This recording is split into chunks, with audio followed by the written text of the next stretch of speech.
তোমাদের গ্রামের দেবতা এই ঝোপের মধ্যে আছে।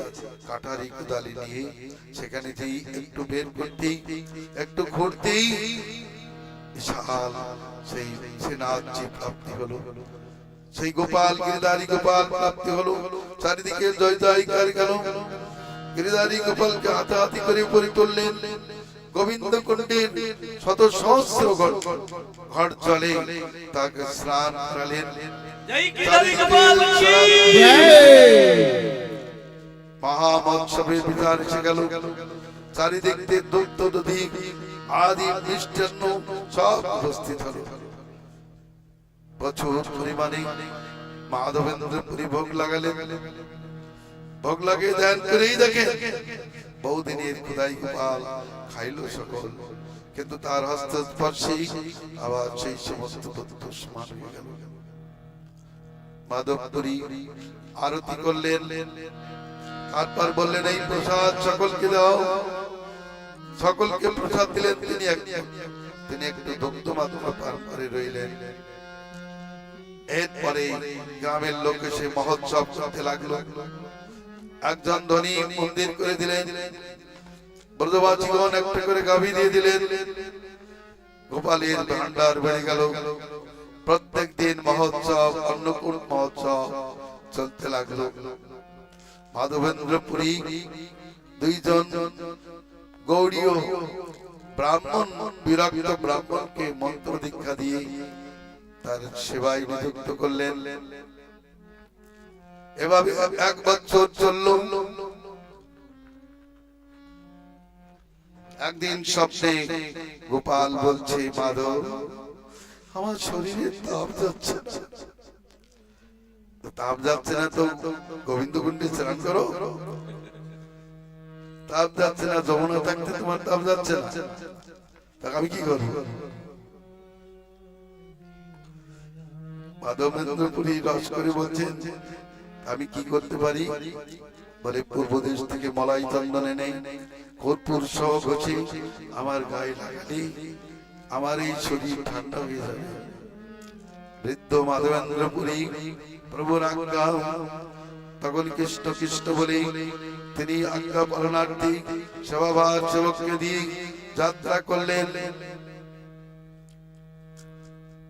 কিছুদিনের মধ্যে তিনি রেমনায় উপস্থিত হলেন।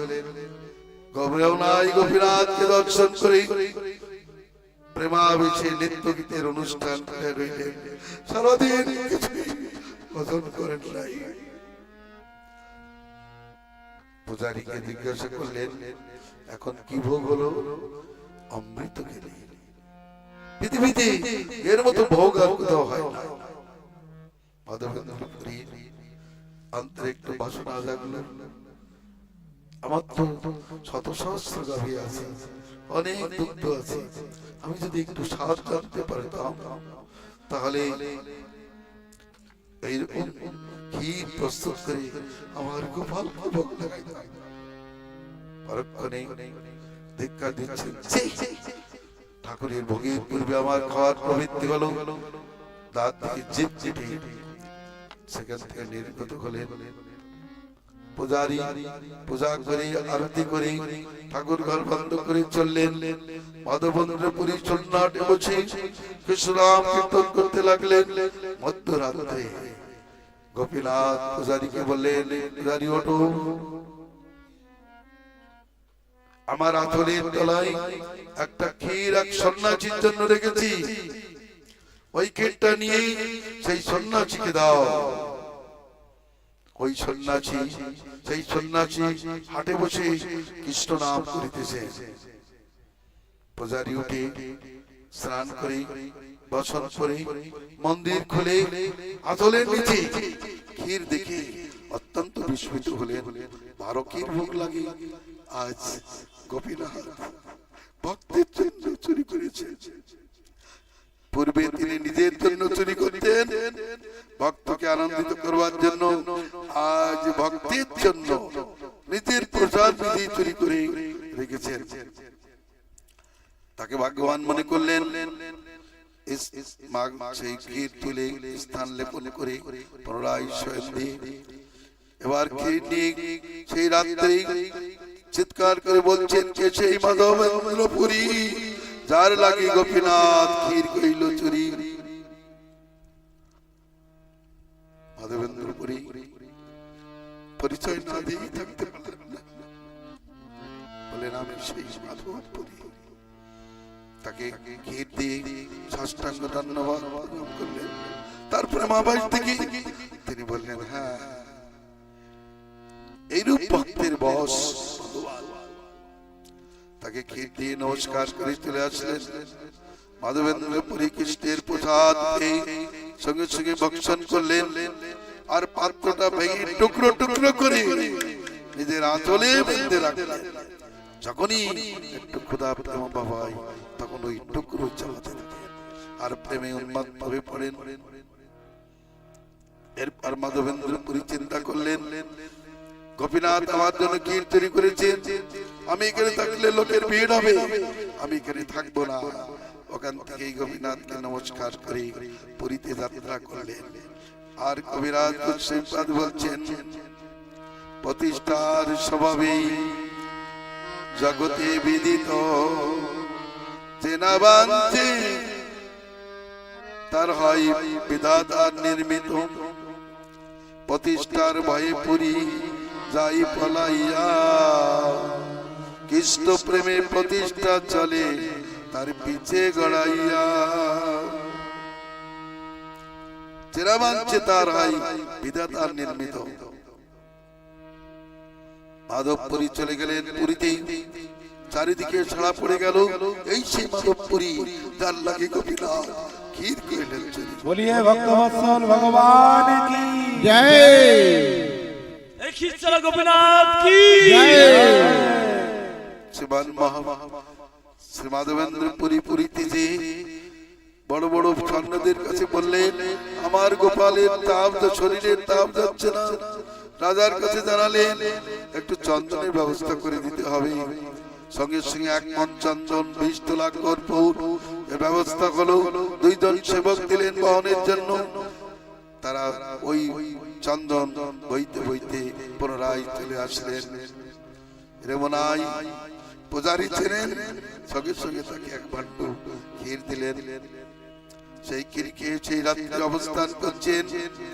এমন সময় স্বপ্নে গোপাল এসে বলছেন, মাধব আমি সব চন্দন পেয়েছি, তোমাকে এত দূর ওই চন্দন বই আনতে হবে না। ওই গোপীনাথের অঙ্গে চন্দন লেপন করো, তাহলে আমার অঙ্গ শীতল হয়ে যাবে। আমার অঙ্গ আর গোপীনাথের অঙ্গ এক। মাধবেন্দ্রপুরী এই আজ্ঞা পেয়ে পূজারীগণকে জানালেন। পূজারীগণ খুব সন্তুষ্ট হলেন। গ্রীষ্মকালে গোপীনাথ পরিবে চন্দন, এত ছড়ি আনন্দিত হইল সেবকের মন। তারা আনন্দ করে চন্দন গোছে 2 জন লোককে দিলেন। মাধবেন্দ্রপুরী 2 জনকে চন্দন সভার ভার দিলেন। তারা প্রত্যেক দিন চন্দন ঘষে গায়ে লাগাতে লাগলেন। এবং বর্ষাকাল উপস্থিত হল, তিনি সেখানে অবস্থান করেছিলেন। শ্রীমান মহাপ্রভু তার ভাব বিচার করতে লাগলেন, হে নিত্যানন্দ বিচার করো। সেই মাধবেন্দ্রপুরীকে একবার স্বপ্নাদেশ করে দান করলেন। তারপরে স্বপ্নাদেশ করলেন, তার জন্য ক্ষীর চুরি করলেন। এই মাধবেন্দ্রপুরী অন্তিমে ওই দিন দ্রনাথ হে মথুরানাথ কদাবলক্ষ্যে হৃদয়ান্তদালোকাতর দ্বৈত ব্রহ্মতি কিং করমহম। ওই শ্লোক বলতে বলতেই ওই রেমনাই অন্তর্ধান অর্থাৎ অপ্রকট হয়ে আসছিলেন শ্রীমান মহাপ্রভু। ওই দিনও বলতে বলতে উদ্দণ্ড নৃত্য করতে করতে মূর্ছিত হয়ে পড়েছিলেন। কি অদ্ভুত চরিত্র! মাধবেন্দ্রর চরিত্র বল শুনে মহাপ্রভু অত্যন্ত তৃপ্ত হলেন। রাত্রে নিদ্রা নেই। এই সব মাধবেন্দ্রের চরিত্র কথা, গোপালের চরিত্র কথা শুনতে শুনতে রাত অতিবাহিত হলো। নিত্য কীর্ত প্রাতকীর্ত করে গোপীনাথকে নমস্কার করে শ্রীমান মহাপ্রভু ভক্তদের নিয়ে যাত্রা করেছিলেন। কিন্তু একটা ঘটনা পথে হয়ে গেছিল, সেটাও একটু জানবার বিষয়। কপতেশ্বরে চলে গেলেন মহাপ্রভু ভিক্ষার জন্য। জগদানন্দের হাতে দণ্ড ছিল। নিত্যানন্দ প্রভু এই দণ্ডটা নিয়ে বললেন, এ দণ্ড আমি যাকে নিরন্তর বহন করি সে তোমাকে বহন করবে, তোমার লজ্জা থাকা উচিত। আমি তোমাকে চৈতন্যের হাতে থাকতে দেব না। এই বলেই সেই দণ্ডকে 3 খণ্ড করে ভাসিয়ে দিয়েছিলেন। দণ্ডভাঙা নদী আছে। মহাপ্রভু সে বলছে, আমার দণ্ড দাও। চললেন, আমার দণ্ড কই? নিত্যানন্দ প্রভু বলছে, তোমার দণ্ড তো জগদানন্দের কাছে ছিল, আমাকে দিয়েছিল, আর তুমি ভাবে কোথায় পড়ে গিয়েছিলে? আমি তোমাকে ধরতে গিয়েছিলাম, আর এই দণ্ডের পর পড়ে এই দণ্ডটা ভেঙে গেছে। কি যে দণ্ডের সংযমতার অবস্থান, সেই দণ্ডকে একটা বাস জ্ঞান করলে তুমি। হায় হায়, আমার সন্ন্যাস ধর্মের একবার জলাঞ্জলি দিতে চললে। মহাপ্রভু বলছেন যে ঠিক আছে, হয় তোমরা আগে চলো, তাই আমি তোমাদের সঙ্গে যাব। তুমি আমার সন্ন্যাসের দণ্ডটা ভেঙে দিলে।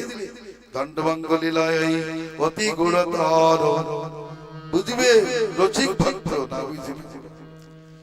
কেন তিনি দণ্ড ধরেন আর কেন নিত্যানন্দের দ্বারা দণ্ড ভাঙান, আবার দণ্ড ভাঙিয়ে কেন তিনি তার উপর দোষারোপ করেন, এলিলটা বুঝতে গেলে অনেক সাধন বদন করতে হবে। এর তাৎপর্যই শ্রীমান মহাপ্রভু বিধিপতি সন্ন্যাস দণ্ড গ্রহণ করেছিলেন। কিন্তু সন্ন্যাস গ্রহণ করার পর তিনি যখন রাজ্যে প্রবেশ করলেন, তখন এই দণ্ড নিয়ে যাওয়াটা তার পক্ষে উদ্বেগের কারণ হয়ে উঠিল। নিত্যানন্দ প্রভু তা অনুভব করে তার দণ্ডকে 3 খণ্ড করে দিলেন। এই দণ্ডটা হচ্ছে ত্রিদণ্ড। কারণ চৈতন্যদেব কোন পুরাণ মতে নয়, তিনি একমাত্র ভাগবত বিধানে ত্রিদণ্ড সন্ন্যাস করেছিলেন। তাদের শ্লোক বলেছেন, এতান সমাস্তাই পরাত্মনিষ্ঠাম উপাচিতম পূর্বতমৈ মহদ্ভিঃ অন্তরিষ্যামি দুরন্ত পারং মুকুন্দং নিঃশুভৈঃ ইত্যাদি। ত্রিদণ্ড প্রভু কয়ে সাধু এই ভিক্ষুক বচন মুকুন্দ সেবন ব্রত কইল নির্ধারণ। অতএব ত্রিদণ্ডী শ্লোক পড়ে মহাপ্রভু সন্ন্যাস গ্রহণ করেছিলেন। বলেন এই কথাটা কি করে সিদ্ধ হয়? তিনি দণ্ড ধরলেন, আবার ফেলে দিলেন। নিত্যানন্দ প্রভু ফেলে দিলেন। বলে শ্লোক আছে, ওই ভাগবতে উদ্ধব সংবাদে বলেছেন। কি বলেছেন? আজ্ঞায়ী, এটা বলছেন মদ্ভক্ত বিরক্তবান নিরপেক্ষ স্বলিঙ্গান আশ্রমং ত্যক্তা চরেদ বিধি গোচরম। জ্ঞাননিষ্ঠ বিরক্তবান মদ্ভক্তবান অপেক্ষক স্বলিঙ্গান আশ্রমং ত্যক্তা চরেদ বিধি গোচরম। সন্ন্যাস গ্রহণ করার পরেও এই কথা বলছেন, যিনি আমার ভক্ত, মদ ভক্ত, জ্ঞাননিষ্ঠ এবং আমার ভক্ত আবার নিরপেক্ষ, সে ব্যক্তি সমস্ত আশ্রম বিধি পরিত্যাগ করে বিধির অগোচরে অবস্থান করতে পারে। অতএব চৈতন্যদেব ভাগবত বাণীকে রূপায়িত করে নিত্যানন্দের অনুপ্রেরণায় চৈতন্য ভাগবত বাণীকে রূপায়িত করে তুলেছেন। কৃষ্ণ কীর্তন করে সর্বত্র চলছেন, ভিক্ষা করে চলছেন, সকলকে জিজ্ঞাসা করছেন তোমার কাছে কিছু আছে কি? তারা বলছেন না প্রভু আমার কাছে নাই। মহাপ্রভু বলছেন দেখো আমরা কৃষ্ণের উদ্দেশ্যে যাচ্ছি, কারো কাছে কিছু থাকলে চলবে না, সব কৃষ্ণ ভরসায় চলতে হবে। কৃষ্ণ যখন যেভাবে রাখেন আমাদেরকে ঠিক সেইভাবেই চলতে হবে। এই সমস্ত বিষয় আলোচনা করতে করতে শ্রীমান মহাপ্রভু ভক্তদের সেই জাসপুরে উপস্থিত হলেন, নাভি গয়াদি দর্শন করলেন। সেখানে বরাহদেব দর্শন করে নৃত্য গীতের অনুষ্ঠান করেছিলেন।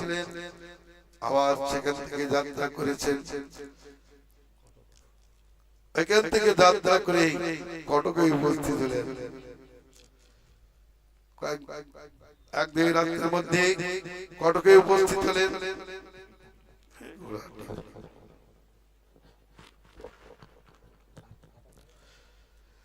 সাক্ষী গোপালকে দর্শন করে মহাপ্রভু নিত্যানন্দ প্রভু সুবিধানন্দে নৃত্য করতে লাগলেন। এক রাত্র সেখানে অবস্থান করলেন। নিত্যানন্দ প্রভু তীর্থযাত্রায় সাক্ষী গোপালের চরিত্র শ্রবণ করিয়াছিলেন। বললেন মহাপ্রভু নিতাই এই সাক্ষী গোপালের কি চরিত্র একটু শোনাও না। বলে পশু প্রভু। ভক্তদের নিয়ে মহাপ্রভু বসে গেলেন, সাক্ষী গোপালের চরিত্র বলতে লাগলেন। বিদ্যানগরে দুই বিপ্র এক সময় তীর্থ ভ্রমণ করিতে করিতে বৃন্দাবনে উপস্থিত হলেন। নানা তীর্থ ভ্রমণ করে বৃন্দাবনে উপস্থিত হলেন। বৃন্দাবনে দাদা বন দর্শন করে কেচিঘাট বংশীবট দর্শন করে সেই বংশীবটের কেচিঘাটের উপকণ্ঠে গোপাল মন্দিরে তারা বিশ্রাম করতে লাগিলেন। এদিকে বড় বিপ্র চিন্তা করিলেন এই চলো বিপ্র তীর্থযাত্রায় আমাকে যেভাবে সেবা করেছি কারুর পুত্র এরকম সেবা করে না, আমি একে কি পুরস্কার দিব? চিন্তা ভাবনা করে বললেন আমার গৃহে একটি প্রাপ্ত বয়স্ক বিবাহযোগ্য কন্যা আছে, আমি এই ছোট বিপ্রকেই সেই কন্যাকে দান করব। সংকল্প করে এক সময় ছোট বিপ্রের কাছে বললেন বিপ্র তুমি পুত্রবধ আমাকে অনেক সেবা করেছ, আমি মনে করি এরকম সেবা কোন পুত্র করে না, তবে তোমার প্রতি কৃতজ্ঞতা প্রকাশ না করলে আমার দোষ হয়। না না না না দোষের কিছু নাই, আমি একটা আশা করেছি। কি আশা করেছে? আমার কন্যাকে তোমাকে সম্প্রদান করব। বিপ্র মস্তক করে বললেন না না না বিপ্র, কৃষ্ণ বৃত্তে করি তোমার সেবার আচার, আমি অর্থার্থী হয়ে তোমার সেবা করি নাই, আমি কৃষ্ণ বিপ্রেত সেবাই কৃষ্ণ প্রীত, এই জন্য সেবা করেছি। বলে না আমার ধন আমার কন্যা আমি দিব, কি বলবে? না পারবে না প্রভু, পারবে না। আমি জানি ভীষ্মকের ইচ্ছা ছিল কৃষ্ণের হাতে রুক্মিণীকে সমর্পণ করবে, কিন্তু তার জ্যেষ্ঠ পুত্র রুক্মী নিষেধ করল। বলছি আমি নিচু, আমি অপণ্ডিত, আমার উচ্চ জাতি নয়, আমি ধনাঢ্য নই, আর তুমি পণ্ডিত ধনী কুলীন, অতএব এইভাবে সম্বন্ধ হয় না। বলতে আমার ইচ্ছা আমার কন্যাকে তোমার হাতে সমর্পণ করব। বারবার বলছি তুমি স্বীকার করো। ছোট বিপ্র বললেন তাহলে গোপালের সামনে বলো। গোপালের সামনে যে বড় বিপ্র বললেন হে গোপাল তুমি সাক্ষী থাকলে আমার কন্যাকে এই ছোট বিপ্রকে সমর্পণ করিলাম। ছোট বিপ্র হাত জোড় করে বললেন ঠাকুর তুমি সাক্ষী থাকলে এই বাক্যের অন্যতা হলে তোমাকে কিন্তু সাক্ষী দিতে হবে। দুই বিপ্র চললেন গিয়ে, বড় বিপ্র চলে এখন চিন্তা করছেন যে আমি কি করে কন্যাদান করব। একদিন তার পরিবার জনকে নিয়ে বিচার করতে লাগলেন। বললেন দেখো তীর্থযাত্রায় ছোট বিপ্র আমাকে অনেক সেবা করেছিল, আমি একটি প্রতিজ্ঞা করেছি, আমি তাকে কন্যা দান করব। তারা সঙ্গে সঙ্গে হায় হায় করে বলল, কি সর্বনাশ কাজ, কি সর্বনাশ কাজ, তুমি এ কি বলেছো? নিচু করে কন্যা দিলে লোকে কি বলবে? না না কখনোই হবে না। বলেন আমি তো ঠাকুরকে সাক্ষী করেছি। কে কোথায় সাক্ষী? প্রতিমা সাক্ষী। কে কবে প্রতিমা কথা বলেছে কে জানে? চুপ করে থাকো তুমি। তিনি বিপদে পড়ে গেলেন, ঠাকুর তুমি আমাকে রক্ষা করো। এই বিপদে কে রক্ষা করবে? তার স্ত্রী পুত্র বলে, দেখেন তুমি যদি প্রতিজ্ঞা রক্ষা করতে এই কন্যাকে ওই বিপ্রের হাতে সমর্পণ করো, তাহলে আমরা বিষ পান করে প্রাণ ত্যাগ করবো। বিপ্র বিপদে পড়ে গেলেন, ভগবানের শরণাপন্ন হলেন। আর দিন ছোট বিপ্রে সে প্রস্তাব দিতেই বড় বিপ্রের পুত্র সে তো লাঠি নিয়ে উঠল। বড় বিপ্র বলেছিলেন, ছোট বিপ্র যখন ন্যায় আনবে তখন কি করবে তুমি? বলে ন্যায় কি? ভগবান সাক্ষী দিবে। সে তো মাটি, সে হলো পাথরের ঠাকুর, সে কোনোদিন কথা বলে? সাক্ষী দিবে না। তাদের মনের ভাব, ভগবান সাক্ষী দিবে না, আর আমাদের কন্যা সম্প্রদান হবে না। আর বড় বিপ্র জানে তিনি দয়াময়, নিশ্চয় আশা পূর্ণ করবেন। চারিদিকে লোকের শোরগোল পড়ে গেল। বলে কি হয়েছে গো? মাতবারকে ডাকলেন, গ্রামের প্রধানকে। বড় ছেলে বলছে, বলে কি হয়েছে? বলে তীর্থযাত্রায়। ছোট বিপ্র বলছেন, তীর্থযাত্রায় বিপ্র প্রতিজ্ঞা করেছিল তার কন্যা দান করবেন, কিন্তু এখন দান করছেন না। এর আত্মীয় স্বজন বাধা প্রদান করছে। প্রধান বললেন, যদি প্রতিজ্ঞা করেই থাকি তাহলে বলে দাও কি প্রতিজ্ঞা করেছিলে? বলছে ছোট ছেলে বড় ছেলে শিখিয়ে দিয়েছে, বলবে আমার কিছু মনে নেই, তারপরে আমি যা কিছু করবার করে নেব।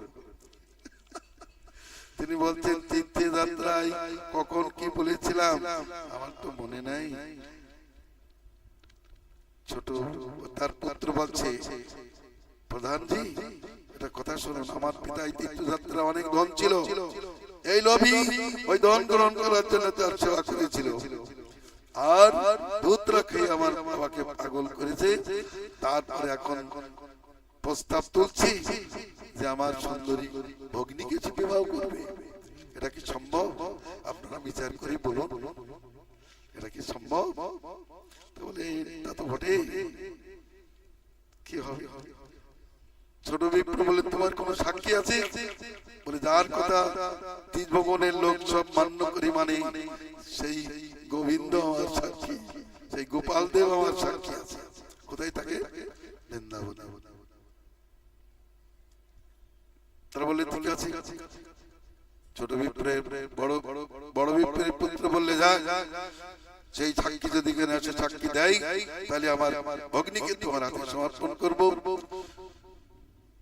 ছোট বিপ্র বললেন, এটা লেখালেখি করে নেন, এরপরে আবার অনেক কিছু হতে পারে। লেখালেখি করে নিলেন। ছোট বিপ্র চললেন বৃন্দাবনে। বৃন্দাবনে এসে গোপাল দেবকে নমস্কার করে বললেন, গোপাল দেব এবার যেতে হবে, সময় হয়েছে, সাক্ষী দিতে হবে। বলে তুমি যাও সেখানে সভা করো, আমি সেখানে আবির্ভূত হয়ে সাক্ষী দিয়ে দেবো। বলে না না না, এই বিগ্রহে এই পদে এই বিগ্রহে তোমাকে যেতে হবে, আর এই মুখেই তোমাকে সাক্ষী দিতে হবে। তুমি কোনদিন শুনেছো বিগ্রহ চলে? আর বিগ্রহ বলে, বলে বিগ্রহ চলে কি বলে, তার কি বলবো? তুমি তো বলছো দেখছি, তুমি যখন বলতে পারো কথা তখন চলতে পারো। গোপাল দেব একটু হাসি বললেন, ঠিক আছে যাত্রা করবো, প্রত্যেকদিন 1 মান চালের অন্ন রান্না করে আমাকে খেতে দেবে, সারাদিন চলতে হবে। 100 চালের অন্ন, গোছানোর লোক তো, ঠিক আছে। তবে একটা কথা, তুমি পিছনে ফিরে আমাকে চাইবে, যদি পিছনে ফিরে চাও তাহলে আমি সেখান থেকে আর কোথাও যাবো। বলেন ঠিক আছে। প্রত্যেক প্রত্যেকদিন 1 মান চালের অন্ন রান্না করে তাকে ভোগ নিবেদন করতে লাগলেন। ছোট বিপ্র বললেন, তুমি আসছো কিনা আমি বুঝবো কি করে? বলে, আমার পায়ের নুপুরের ধ্বনি শুনে তুমি প্রতীতি করবে যে আমি আসছি। চললেন, এদিকে হরি কৃষ্ণ কীর্তন করতে করতে করতে চলেছেন। গোপাল দেব পিছন পিছন চলেছেন। বিদ্যানগরের বাড়ির কাছে এসে তখন তার মনে ভাবনা হলো, আরে বাড়ির কাছে এসেছি, গোপাল যদি এখন এখানেই থেকে যাই তাতে কোনো আপত্তি নাই। তাই একবার পিছন ফিরে দেখে গোপালকে।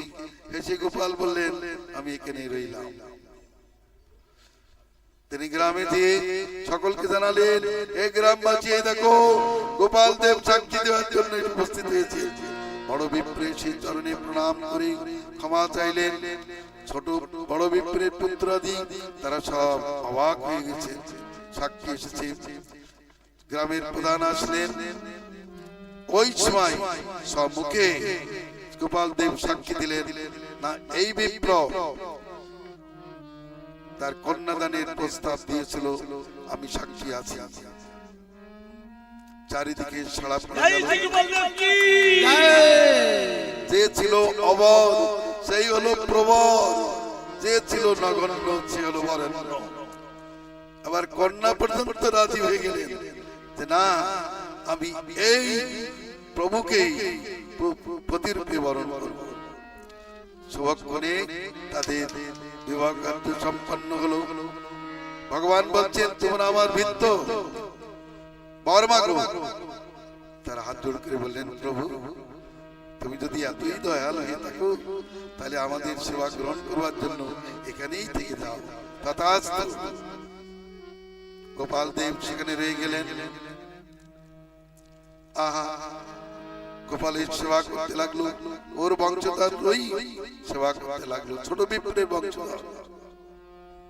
ঘটনাক্রমে সেই গোপালকে রাজার নিয়ে আসলেন জগন্নাথ পুরীতে। মালিক্য সিংহাসন গোপাল নিয়ে আসলেন, জগন্নাথ মন্দিরে রেখেছিলেন। কিন্তু জগন্নাথ দেব একদিন রাজাকে স্বপ্নাদেশ করলেন, কোথা থেকে ওই গোপালটাকে আনলে? কেন? তো চোর। ও আমার বাগানে যত কাঁঠাল ভালো ভালো আম চুরি করে খায়, না ওকে এখানে রেখে। ঠিক আছে, মন্দির থেকে নিয়ে ঘটকে তার জন্য মন্দির করে দিলেন। একদিন রাজা রানী তাকে দর্শন করতে আসলেন। রানী দেখি ভুলে গেছে, কি অপূর্ব মূর্তি। বিচার করে দেখছেন তার সব গায়ে অলঙ্কার আছে, কিন্তু নাসায় কোনো মুক্তা নেই। তা উনি চিন্তা করলেন, আমার নাসায় অমূল্য রত্ন আছে, ঠাকুরের নাসায় যদি ছিলতে থাকি তাহলে এই দাসী এই রত্নটা তার নাকে পরিয়ে দিল। এই বলেই করে গিয়েছেন নিদ্রাগতি। গোপাল এসে বলছে, ও মাসি, আমার বাল্যকালে মা যত্ন করে নাক ফুটিয়ে দিয়েছিল, এই দেখো ছিদ্র আছে, তুমি যা ইচ্ছা করেছো তাই করো। সংবাদ এই সংবাদ শুনে রাজাকে জানালেন। বউ পার সহ মন্দিরে উপস্থিত হলেন। সর্বসমক্ষে সংবাদ জানালেন। শ্রী রানী নিজে হাতে গোপালের নাকে নাচা পরিয়ে সেই নলক পরিয়ে দিলেন। মহা মহোৎসব করলেন, চারিদিকে জয় জয়কার পড়ে গেল। সেই থেকে গোপাল দেব নরকে অবস্থান করছেন। সাক্ষী গোপাল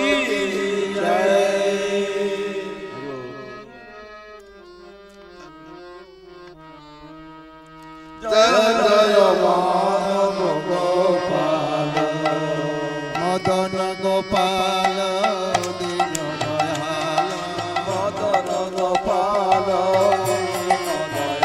দয়াল প্রেম রসাল জয় হো বন মাল নন্দলাল জয় মদন গোপাল প্রেম রসাল জয় বন মাল নন্দলাল জয় জয় মদন গোপাল জয় জয় মদন গোপাল জয় জয় মদন গোপাল কুঞ্জ বিহারী গিরিবরধারী কুঞ্জ বিহারী গিরিবরধারী কুঞ্জ বিহারী গিরিবরধারী কুঞ্জ বিহারী গিরিবরধারী প্রেম পূজারী জয় কাংসারী গরীশ্বরী জয় জয় মাধব মুরারী প্রেম পূজারী জয় কংসারে হরিশৌরী জয় জয় মাধব মুরারী জয় জয় মদন গোপাল জয় জয়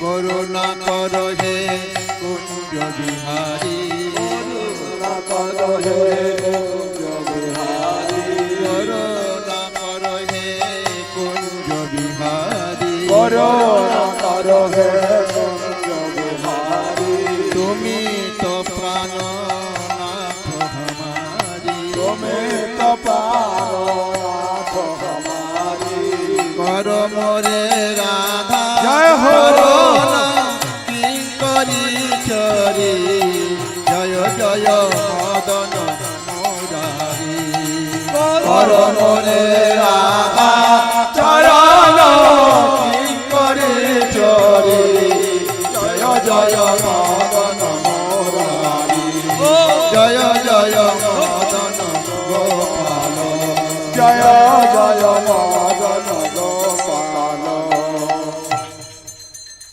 मदन गोपाल देव की जय साक्षी गोपाल भगवान की जय जय जय श्री राम।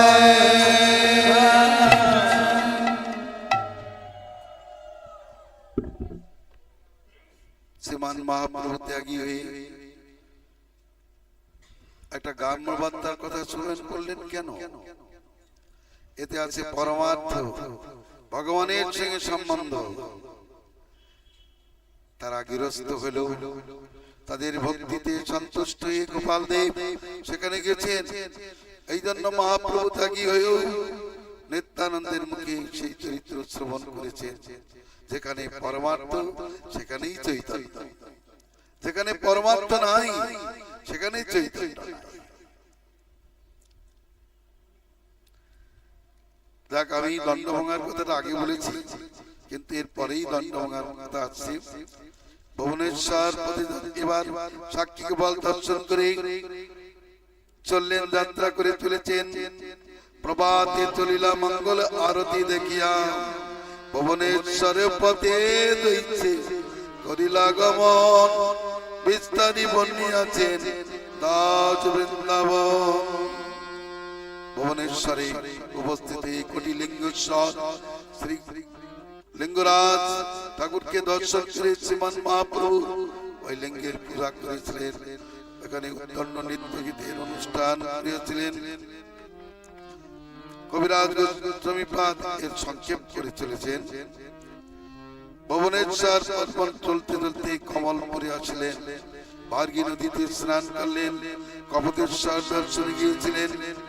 নিত্যানন্দ প্রভু সেখানে দণ্ড 3 খণ্ড করেছিলেন। প্রসঙ্গ চলল, মহাপ্রভু একটু দুঃখিত হয়ে বললেন, নিতাই, আমার একমাত্র সম্বল ছিল দণ্ড, সেই দণ্ডকে তুমি ভেঙে দিলে।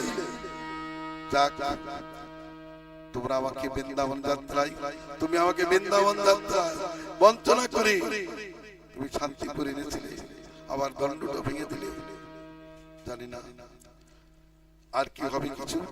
যাক, তোমরা আগে যাবে, আমি আগে যাব। মুকুন্দ বললেন, প্রভু তুমি আগে যাও। শ্রীমান মহাপ্রভু জগন্নাথ দর্শন উৎকণ্ঠায় প্রবল বেগে চলতে লাগলেন। আটনালা দিয়েছে, সেখান থেকে দণ্ডবাদ প্রণাম করে চললেন। ভক্তগণ পিছনে পিছনে ছুটছেন। মহাপ্রভু এদিকে অগ্রসর হয়েছেন। জগন্নাথ কামর প্রাণনাথ মুরলী বদন বলে সিংহ গতিতে চলেছেন। সরাসরি মন্দিরে প্রবেশ করে সেই তো পরান্নাতে পাইন, যা লাগি মদন দোনে গেল। সেই তো পরাণ না তো পাইন যাহা লাগি মদন দহনে ধরিয়ে। বলতে বলতেই চলেছেন, তারই প্রহরণে নিষেধ করছি, এই সন্ন্যাসী ভিতরে যেও না, ভিতরে যেও না। চললেন না, প্রণাম করতে যেতেই অমনি মূর্ছিত হয়ে পড়লেন। বেত্রধারীগণ মান করতেই সেই কালে দেখেন সার্বভৌম ভট্টাচার্য, তাকে তিনি বললেন, এই তোরা মারিস না। তিনি বিচার করতে লাগলেন, সন্ন্যাসী মহাভাগবত মহাপ্রেম দেশে প্রাপ্ত হয়েছে, কিছুতেই চৈতন্য হচ্ছে না। তিনি নিজের লোক দ্বারা সেই চৈতন্যকে নিজের গৃহে লইয়া গেলেন। দ্বিতীয় প্রহরে তার চৈতন্য হলো কৃষ্ণ কৃষ্ণ কৃষ্ণ বলে চৈতন্য হলে সার্বভৌম ভট্টাচার্য নমো নারায়ণায় বলে নমস্কার করতেই মহাপ্রভু বললেন, কৃষ্ণে মতিরস্তু। তখন তিনি বুঝতে পারলেন ইনি বৈষ্ণব সন্ন্যাসী। চৈতন্য অনেকক্ষণ হয়েছে, স্নান করো। স্নান আদি করে তার ভোজনের ব্যবস্থা করে দিলেন, স্বর্ণ তালিকায় তার ভোজনের ব্যবস্থা করে দিলেন। এতক্ষণে নিত্যানন্দ প্রভু এবং ভক্তগণ সিংহদ্বারে এসে জিজ্ঞাসা করছে, ওগো এখানে কোন সন্ন্যাসী ছিলেন? তোমরা এক সন্ন্যাসী ছিলেন, জগন্নাথ দর্শন করতে যে মূর্ছিতে পড়েছেন, তাকে সার্বভৌম ভট্টাচার্য নিজের গৃহে লইয়া গেছেন। সংবাদ পেয়ে তারা সার্বভৌম ভট্টাচার্যের গৃহে উপস্থিত হয়ে মহাপ্রভুকে দর্শন করলেন। ওদিকে গোপীনাথ আচার্য এই সার্বভৌমের ভগ্নিপতি, তিনিও সেখানে উপস্থিত হলেন। মুকুন্দের সঙ্গে তার পরিচয় ছিল, তিনি সন্ন্যাস গ্রহণ করেছেন। এই সংবাদ পেয়ে খুব আনন্দিত হলেন। এবার সার্বভৌম সন্ন্যাসীকে দেখে বড় আনন্দিত হয়েছেন, তার প্রতি স্নেহের উদয় হলো। তার পরিচয় চাইলেন। গোপীনাথ আচার্য বললেন, ইনি নবদ্বীপবাসী শ্রী জগন্নাথ মিশ্রের পুত্র, নাম বিশ্বম্ভর, এখন নাম হয়েছে কৃষ্ণ চৈতন্য। ইনি কেশব ভারতীর শিষ্য। সার্বভৌম ভট্টাচার্য বিচার করতে লাগলেন। প্রথমে বলছেন একটু নিচু সম্প্রদায়ের সন্ন্যাসী হয়েছে, যাক যদি বলে চৈতন্য, তাহলে আমি তাকে পুনরায় যোগভট্ট দিয়ে উচ্চ সন্ন্যাসী করে নিতে পারি। গোপীনাথ আচার্য বলছেন, তুমি ওর মহিমা জানো না, তো ভগবান কিছু ভগবান কলিযুগে তো ভগবানের কথা নাই। ছন্ন কলৌ কলিযুগে ভগবান সাক্ষাৎ অবতার করেন না বলে তার প্রকট প্রকাশে রয়েছে, আর তুমি বলছো না? বলে না, ইনি মহাভাগবত, কিন্তু ভগবান নয়। কিছু তর্ক বললেন। সার্বভৌম ভট্টাচার্যকে বললেন, তোমার তর্কনিষ্ঠ মন, তোমার আগে আমার এই কথা বলা উচিত না। তুমি তবে সময় যখন হবে, এর করুণা হলে একেই তুমি ভগবান বলে উদ্দণ্ড নৃত্য করতে থাকবে, গাইতে থাকবে শচীসুত গৌর গুণধাম। শিষ্যরা তর্ক করতে গেলেন, ভগবান কিসে হয়? কিছু ভগবানের মহাভাগবত লক্ষণ যুক্ত। বলেন তর্কের কোনো প্রয়োজন নেই, সেবা করার ব্যবস্থা করো, কোথায় থাকবে, কি হবে। আর মহাপ্রভু এই সুযোগকে বলছেন, সার্বভৌম আমি উন্মাদনের বসে সন্ন্যাস করেছি, আমার যাতে মঙ্গল হয় সেইটুকু যত্ন রাখবে। আমাকে আমার প্রতি যেন দয়া থাকে। চৈতন্য তোমার কোন বোধ নাই, আমি তোমাকে বেদান্ত শ্রবণ করিয়ে বৈরাগ্য পথে চালিত করব। গোপীনাথ আচার্য মুকুন্দ একটু দুঃখিত হলেন, কাকে কি বলছে চিনতে পারে নাই, বুঝতে পারে নাই। যাই হোক, মহাপ্রভু দণ্ড করে বললেন, তুমি আমাকে যা করতে বলবো আমি তাই করব।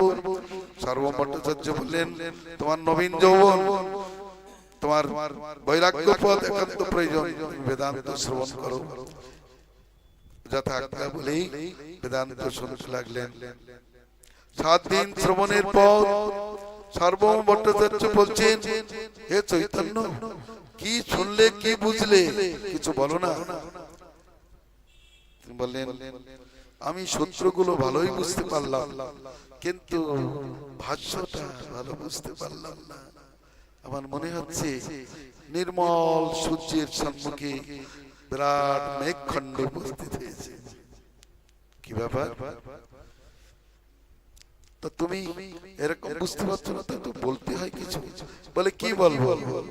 তুমি তো বলেছিলে শ্রবণ করো, আমি তাই শুনেই যাচ্ছি। বোঝাও। তারপরে শক্তি প্রকাশ করে তাকে আকর্ষণ করলেন।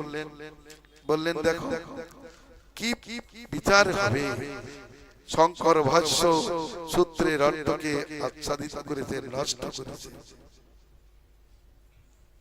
ওই প্রসঙ্গে বললেন, তুমি ব্যাখ্যা করো। শঙ্করের ভাষ্য মিথ্যা কল্পিত। হ্যাঁ, শঙ্কর আজ্ঞাকারী। কারণ কৃষ্ণ শঙ্করকে বলেছেন, শঙ্কর তোমার কল্পিত আগমের দ্বারা জীব জাতিকে মোহিত করো, যাতে উত্তরোত্তর সৃষ্টি বৃদ্ধি হয়। আর আমিও দেবীকে বলেছি, মায়াবাদ মৎসৎসম প্রচ্ছন্ন বদ্ধ মুচ্যতে। এই মায়াবাদ অথর্শাস্ত্র প্রচ্ছন্ন বৌদ্ধ মৎস্বরূপ আমি কলিযুগে ব্রাহ্মণ বেশে এটা প্রকাশ করব। কিন্তু তার ভাষ্য শুদ্ধ নয় ইত্যাদি ভাব। এই সমস্ত প্রসঙ্গে চলতে থাকলো। তারপর বলছেন, ঈশ্বরকে নিরাকার বলেছে, এটা তো ঠিক নয়। ঈশ্বর নিরাকার শব্দের অর্থই প্রাকৃত আকার রহিত, কিন্তু তাকে সত্যগুণের বিকার বলা এটা মহাপাপ বিশেষ। ঈশ্বরের ত্রিবিগ্রহ সচ্চিদানন্দকার, সেই বিগ্রহ সত্যগুণের বিকার। ত্রিবিগ্রহ জেনা মানে সেই তো প্রচন্ড, সেই অস্পৃশ্য বিশ্ব হিয়ম দণ্ড ইত্যাদি প্রকারে বলতে লাগলেন। মহাপ্রভু বললেন, দেখো এই জগতে দুটো বস্তু আছে, ঈশ্বর শক্তিতে সেটা শুদ্ধ, যেমন অস্থি বিষ্ঠা অপবিত্র, কিন্তু শঙ্খ গোময় মহাপবিত্র, এটা ঈশ্বরের বিধান। শঙ্খ জল না হলে ভগবানের পূজা হয় না, গোময় না হলে ভগবানের অভিষেক হয় না, ইত্যাদি বলতে বলতে এটা একটু তর্ক ঢালি। মহাপ্রভু বললেন, তোমার তর্কের দ্বারা সেই বস্তু জানা যাবে না, কেবলমাত্র কৃপাই জানা যাবে। শিষ্যগণ বলছেন, এই উপাখ্যান সমস্ত নানা প্রকার মতবাদ তুলে ধরেছিলেন, সেই সমস্ত খণ্ডন করে মহাজনী যে পথে চলেছেন সেইটি একমাত্র বক্তব্য বিষয়। বললেন, সার্বভৌম বড় বড় মুনি ঋষি, বড় বড় আত্মারামী জ্ঞানী গুণী তপস্বী ধনী, তারা পর্যন্ত কৃষ্ণে অহৈতুকী ভক্তি করিয়া থাকেন। আত্মারামার্সমনায় নির্গন্তব্যক্রমে কুর্বন্তি অহৈতুকী ভক্তি ইত্যম ভূত গুণহরি। মহাপ্রভু বললেন, পণ্ডিত ভর, আমি জানি বৃহস্পতি এই শ্লোকের ব্যাখ্যা করো। উনি 9 প্রকার ব্যাখ্যা করলেন। মহাপ্রভুকে বললেন, ব্যাখ্যা কেমন লাগলো? বলে, পাণ্ডিত্য প্রতিভায় ব্যাখ্যা করেছে, কিন্তু এর মূল অর্থ অভিপ্রায় আছে। কি অভিপ্রায় আছে? তখন তিনি নিজে 18 প্রকার ব্যাখ্যা করলেন। ওই শুনে সার্বভৌম ভট্টাচার্য অত্যন্ত বিস্মিত হয়ে পড়লেন। কৃষ্ণের কৃপায় বুঝতে পারলেন, এই তো কৃষ্ণ, আমি কি ভুলে গেছি? সঙ্গে সঙ্গে নমস্কার করতেই থাকে সর্বমূর্তি শঙ্খ চক্র গদা পদ্মধর মেরুধর, পরক্ষণে দেখে দিবস মুরলীধর। ঘরে দেখেই বৈরাগ্য বিদ্যা নিজ ভক্তি যোগ শিক্ষার্থমেক পুরুষো পুরাণ শ্রীকৃষ্ণ চৈতন্য শরীরধারী কৃপানুদেশ সমবদ্ধি কালান্নষ্টং ভক্তি জগৎ নিজঙ্গম প্রাদোষ কুষ্টম শ্রীকৃষ্ণ চৈতন্য নাম আবির্ভূতস্তু সুপদার বিন্দে গাঢ়ং গাঢ়ং লিয়তাং চিত্তবিঙ্গ। এক ঘটিকের মধ্যে 1 ঘন্টা 100 শ্লোক রচনা করে দিলেন। চরণে প্রণত হয়ে ক্ষমা চাইলেন। সর্বভূতি দর্শন করে বড়ই তৃপ্ত হলেন। আহা, তারপর ভাবে বিভোর হয়ে নাচতে লাগলেন। চৈতন্যগত প্রাণ হয়ে গেলেন। তার স্ত্রী চৈতন্যের অপর ভক্তিমতী হয়ে গেলেন। কন্যা 60 ভক্তিমতী হলেন। ও সার্বভৌম ভট্টাচার্যের এমন ভক্তিভাব একটা বর্ণনা করেছেন। একদিন মহাপ্রভুর কাছে গেলেন কাশী মিশ্রের ভবনে। সার্বভৌম ভট্টাচার্য একটা শ্লোক বললেন।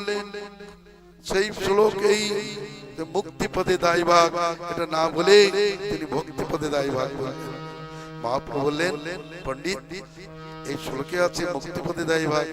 বলে মুক্তির নাম আমি মুখে আনতেই পারি। যে মুক্তি ছাড়া ব্যাখ্যা করতো না সে বলছে আমি মুক্তির কথা আনতেই পারি না মুখে।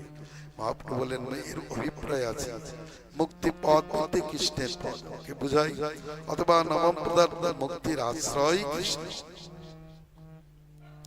বলেন তথাপি আমি মুক্তি নাম মুখে আনতে পারে না।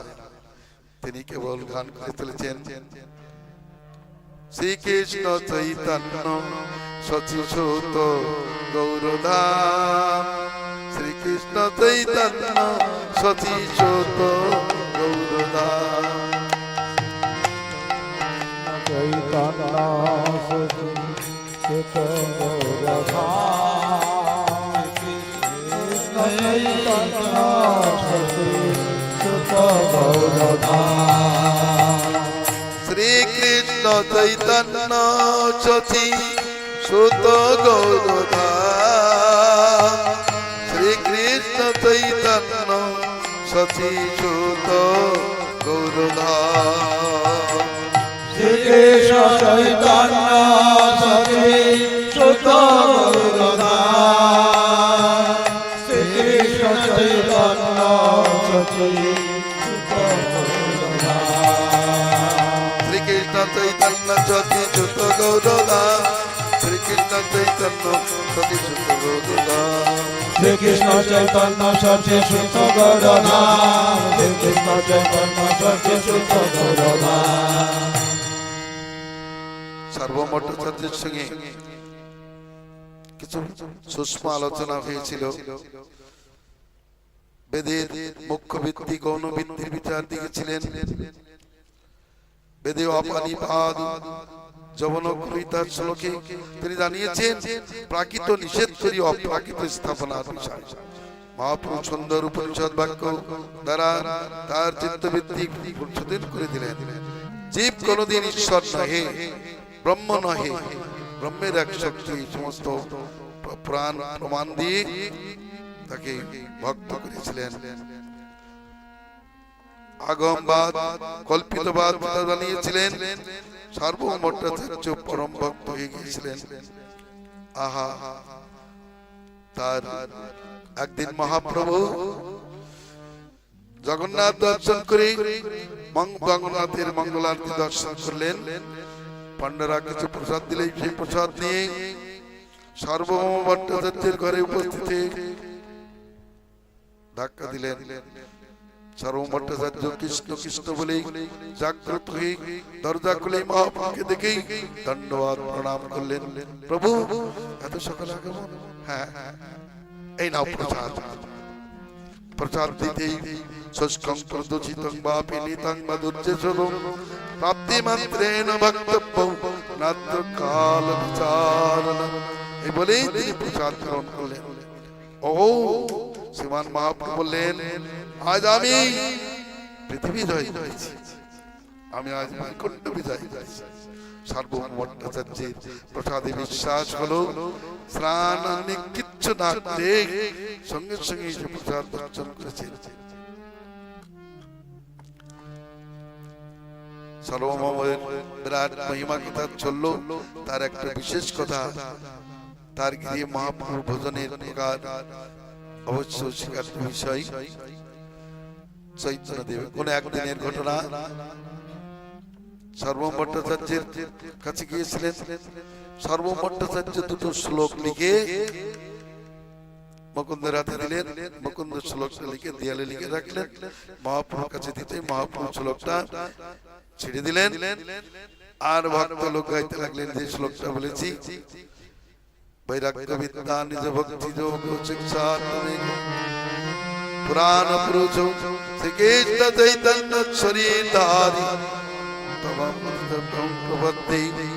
এই সংসারে বৈরাগ্য বিদ্যা নিজ ভক্তি যোগ প্রদান করবার জন্য যে পুরাণ পুরুষ অবতীর্ণ হয়েছে শ্রীকৃষ্ণ চৈতন্য নামে, আমি তাতে প্রবর্তি করি।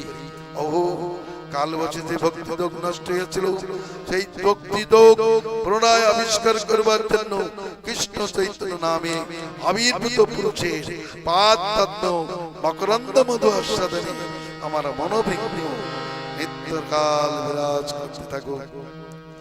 জয় জয় সর্বম ভট্টাচার্য কি জয়, জয় শ্রীকৃষ্ণ চৈতন্য মহাপ্রভু কি জয়। উজ্জ্বল বরণ গৌরবদ দেহ বিলচিত নিরবধি ভাব বিদেহ। উজ্জ্বল বরণ গৌরবদ দেহ বিলচিত নিরবধি ভাব বিদেহ। ত্রিভুবন পাবন কৃপয়ালেশ, ত্রিভুবন পাবন কৃপয়ালেশ।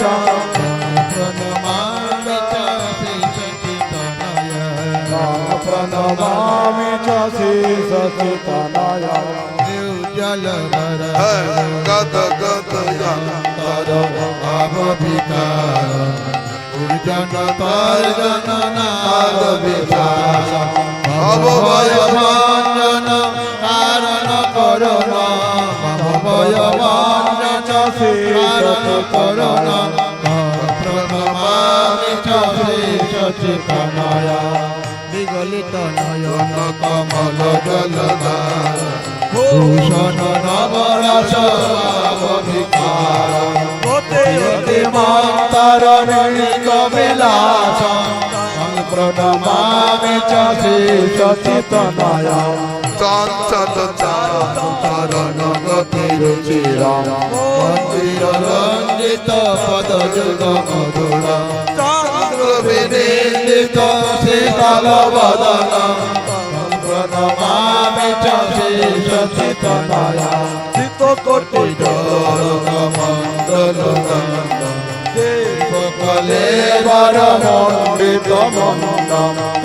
জন কর্ম সফলন দণ্ডম প্রণমামি চ শ্রী সচিতনয়।